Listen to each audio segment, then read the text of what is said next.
So we are back on this rooftop in Brooklyn with Manhattan in the background, and it is February 2021, and I'm here to give a little update, if you will.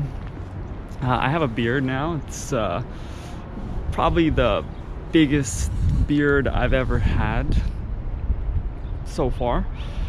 It's been, I want to say, about half a year of growth, and I think it's time to say bye to it, to let it go, to just shave it off, cut it off. It's been some time. It's getting a little bit annoying here and there having it, so yeah, might as well film some updates while I have it, so you could see it, so I could revisit it in a sense.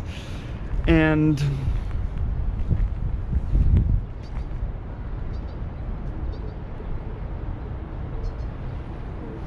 an extended pause. At first, not on purpose, but then I thought, oh, let me just let the pause continue on and then say extended pause. So updates, ideas, lifestyle, life design, new developments and thought. More layers are being unpeeled, like an onion. I thought I knew so much by not knowing so much, and I thought the way I was thinking was advanced in a way. By advanced, I mean sort of unlearning so much of what you learn and rethinking, reimagining, understanding that everything is invented. I thought I was at a pretty good stage years ago. But now, in this past year or so, in 2020, further development. Whoa, look at those birds. Ooh, they are happening. But yes, further development in the mind has happened. I want to say further layers have been peeled off, and rethinking about so many things, about details, I want to say, has happened, and I feel good. I feel great for where my mind is going in terms of thoughts on a variety of aspects in life. And it's exciting. It's an exciting time, and it's just going deeper to where I was at. And I thought I was, you can reinvent everything. Everything is invented. But taking it further and further, and re-looking and rethinking of all types of things that exist that are right in front of us, and they've been there. That's what you've known for years and years and years, and you didn't really question it. And now to get to these questions like spaces and further understanding. I mean, why, if we look around here in New York City, we have a lot of sort of rigid lines. Why are rooms, for the most part, walls, straight walls? Why are they not round walls? Ceilings, floors. Yes, does this have to do with space? Is this the best type of design? Or is it just the best type of design for business to fit a lot of people in a building? So thinking of that, it's right in front of you. It's where you've lived for years and years and years. Whether it's a house, whether it's an apartment, whether it's in one country or in another country, spaces are usually straight walls for the most part. Not all the time. Yes, sometimes there's some more interesting architecture that may go on, that may exist, which that's when you're usually like, whoa, that's really cool. Like, wow, that's awesome. Wow, that's so unique. I like it.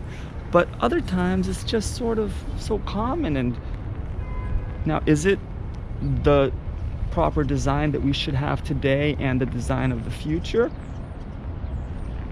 Or could we have better designs, better spaces, better relationships.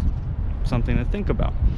And just so that's just kind of one of the ideas where it's like, wow, like what if everything was curved? What if the whole entire, let's say, house or apartment had no straight walls? Because thinking about this, right, just to kind of add another example on this subject, if you will, when you're getting, let's say, shelves, walls, not walls, shelves to put on walls, or even say a painting or a picture frame, usually they're flat. Why? Well, they tend to fit on flat walls. So stuff has been designed around these flat walls in a sense. And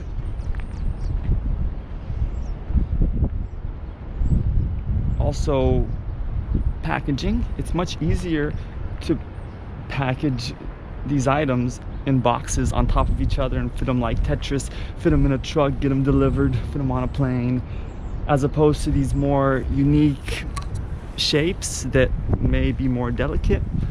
So it's almost like water bottles, right? There's boxed water bottles, and they fit better, they're better yield, or better for transportation. But then the round plastic water bottles are still extremely popular, and the boxed water bottles, they may have paper, but are they less expensive than the plastic ones? I don't know too much, but just sort of that idea of when it comes to design and what's happening in front of us and what's reinforcing flat walls. Stuff that you could buy at stores. A light fixture that you put on a wall is usually flat. It's not meant for a curved wall, right? Things to think about. And then we go deeper down to kind of how a sink looks, how a toilet looks, how a shower looks. They don't look that different for the most part, a lot of them. So what does that mean? What is that saying? Is this the best look? Is this how it should be? Or is there a way to rethink it, to reimagine it, to make it look different? Also, just simple other ideas, not that they're simple, just ideas of floor space. How beautiful is it to just have nothing on the floor? So that's an idea. It'd be cool to do something where it's like an entire apartment or a house where nothing is on the floor. Nothing. That'd be pretty cool, pretty interesting. I was just thinking about this the other day, like, oh, how would you do a kitchen? What if you have a kitchen island? Would it be floating, or would it be part of the floor that goes up? But if nothing is supposed to be on the floor, maybe the island is some way. But what about appliances, right? And again, that's why it's tough to even get to these deeper levels of thinking. You think of a refrigerator. It's usually some sort of quadrilateral. Is that the word? Basically, I don't want to say a box, a rectangular shaped. I think it's quadrilateral. I think that's the word I'm looking for. But it has that shape, or it's a box, you could say, right? Not a squared box. Well, if you say a box, does that mean it has to be square, or could it be a rectangle? I actually don't know. I feel like box has this connection of kind of a square, but I could be wrong. Let's just say it's the shape of a rectangular box, right? Same thing with stovetops, ovens, box. So when a kitchen is happening, how often are kitchens basically the same? Cabinets, flat cabinets, shelving, flat shelves. I get it, yes, to put plates on, to put things in, because there are other boxes.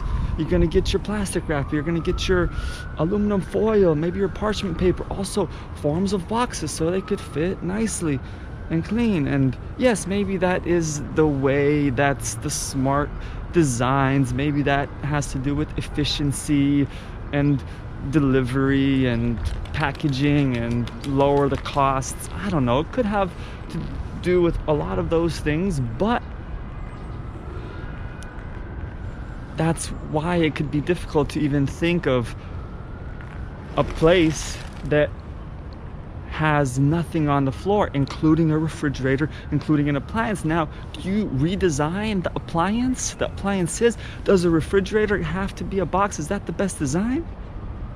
Same with the stovetop. Or could it be done differently? Now, if it's done differently, how is it gonna fit in a place? How is it gonna fit in an apartment? If it's sort of these more organic shapes, certain curves and sculptures, if you will, and who's gonna do it? Where are the costs involved? Etc, etc, etc. So maybe you just buy the best looking refrigerator and you just elevate it so nothing's on the floor, right? But these are things to think about, challenges in terms of design, in terms of what exists, and how much reinforcement happens to things that exist, that it would be almost crazy to even think about getting to these thoughts of why are the spaces that we have the way that they are? Most of the spaces in the world. Am I making sense? So basically, I'm happy to be just in these new thoughts that I'm not sure I knew I was going to get to. I didn't know where I was going in terms of thinking in the past year in 2020, but I'm happy for the development that has been occurring. Is it good? Is it bad? I don't know. Is it right? Is it wrong? I don't know. The point is just, again, peeling off these layers more and further and just kind of re-seeing what's right in front of me, and what's right in front of you, what's right in front of us, and thinking, like why? Like, what's going on? And even the concept of, I could go further and further into all these ideas, thoughts, tangents, but I should stop, I think, because next thing you know, I'm gonna be walking around on this roof for an hour, 2 hours, 3 hours, just conversation and ideas and thoughts, which is exciting. So yeah, I think there's enough enough words to maybe stir the pot of thinking, the ideas. It's like we're making a stew here. Ideas, you stir them up, and what's gonna come out of it? What will the meal be? Now I'm talking about meal and stew and coffee or tea, right? What should I have? I think I'm like alluding to the other video that I did here before. Come over, I got tea and coffee. I think I have coffee. I had coffee earlier. Oh, there's a plane. Planes are flying again. Okay, I'm just. Let me just kind of go to this. It's time to fade out. It's time to fade out while I sit over here. And yeah, with the beard, we could just fade out with thoughts and ideas, and more to learn, more to think about, more to explore, and yeah, fade out.